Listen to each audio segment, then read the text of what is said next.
Welcome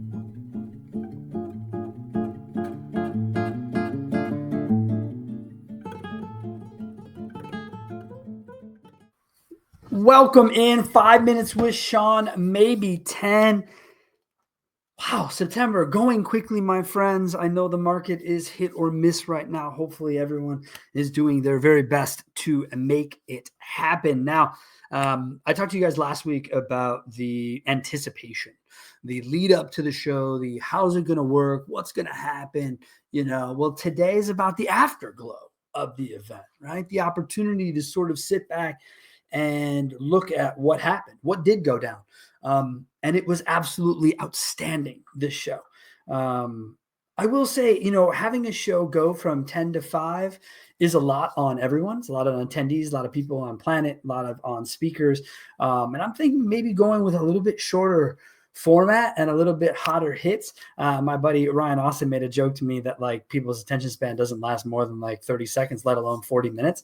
And it really got me thinking in the moment about how maybe we should be doing this differently. Maybe we should be doing a smaller version. Look at this podcast, for instance, right? No one ever thinks it's a podcast because it's not an hour and a half of me reading off of a script.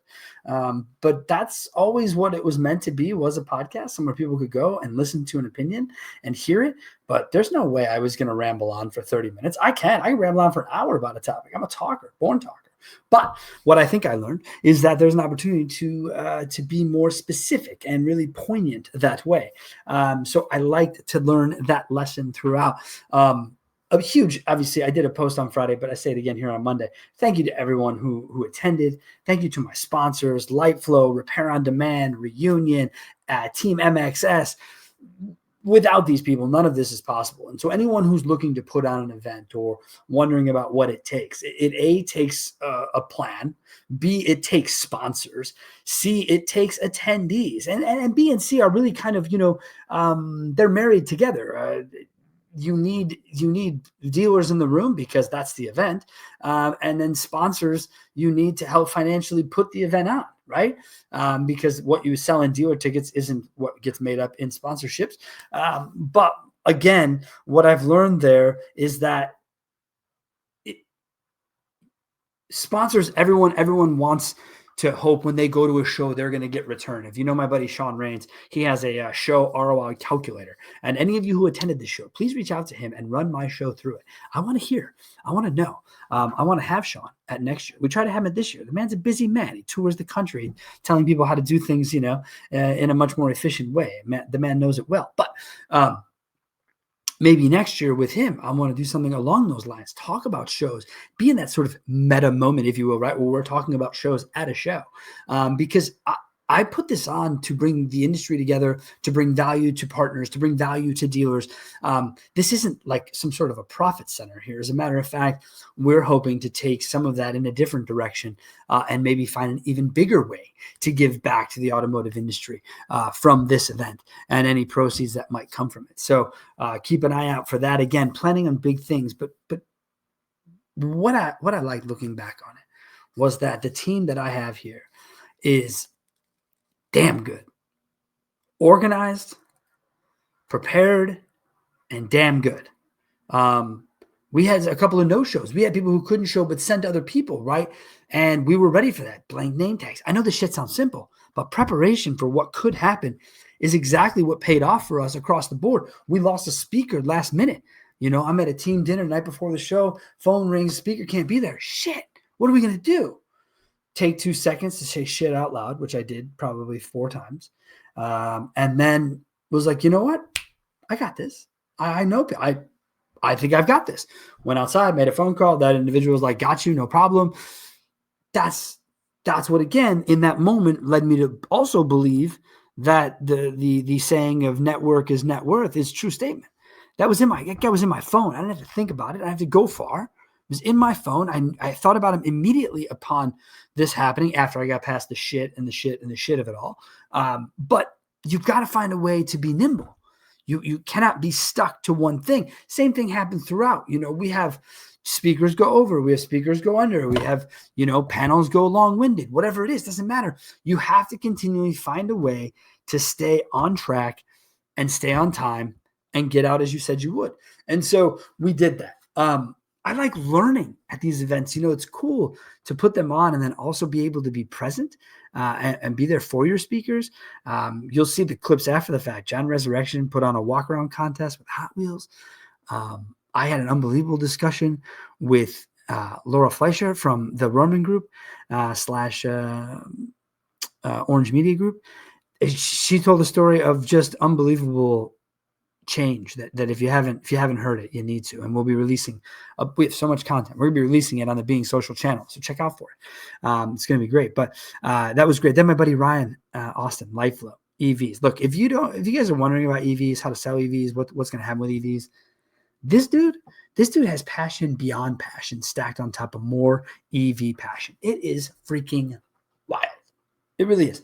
It's so fun. It's so cool to watch him operate. He taught me something I didn't know. 20%, I want to say, of vehicles on the road in the 1900.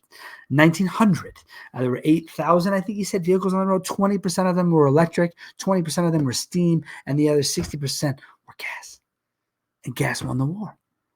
But now both those, in different ways, hydrogen and obvious EV, are coming back. I found that to be extremely, extremely intriguing all the way around. So you had all of that. You had great people just coming together and being in a space where they felt safe to ask questions, the engagement throughout the show, this walk around competition with Rez. That was just the first half of the show.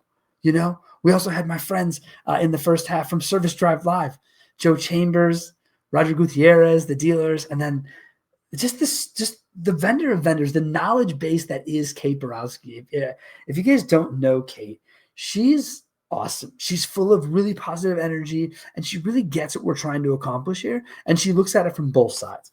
And she gave away one of these really cool VIN scanning tools. Again, folks, it's been a while since Sean's been in retail. He admits it almost weekly on this show. And so I didn't know there was a tool. You just scan a VIN, tell you if people, or scan something, right? I assume it's a VIN scanner. But scan something, tell you if things have been like cleared or whatever. It's probably not the VIN, but either way, you scan these vehicles, you find out if something happened to them before, someone turned a code off, or they turned a trade in. Damn, dude, a lot of cool stuff out there. She gave those things away for free. Repair on demand. Thank you again so much for that. We really appreciate that part of the discussion. We had the AI discussion. Dave Rosick, Andrew Kocha, and my guy Joe Chambers on the fill-in. That from the dealer perspective, it's crazy what's going on with their people. It's crazy. You must continually do your research and to ask the question, why? Why and what do I want AI for? That was my takeaway from that. This thing can do anything, I guess, over time. But you've got to know why and what to say to it and how to fill it with the appropriate information. Garbage in, garbage out. No different than, I don't know, CRMs in our business, right? So you have that going for you. As well. So yeah, overall, just really cool to have folks in there doing that learning thing together. Jeff Hunter closed the show, dropping AI knowledge on folks. It was just overall, it was really great. We had Tom Klein for a little bit. Tom had a crazy flight situation. Tom Klein was 2 minutes with Tom. He called it. I love that name.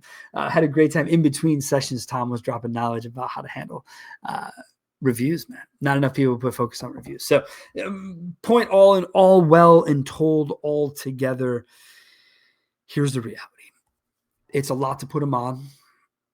It's a lot to deal with on the day. It's a lot to deal with in the moment. It's a lot to deal with in the networking sense, from the show to dinner to beyond to the night before to the day after.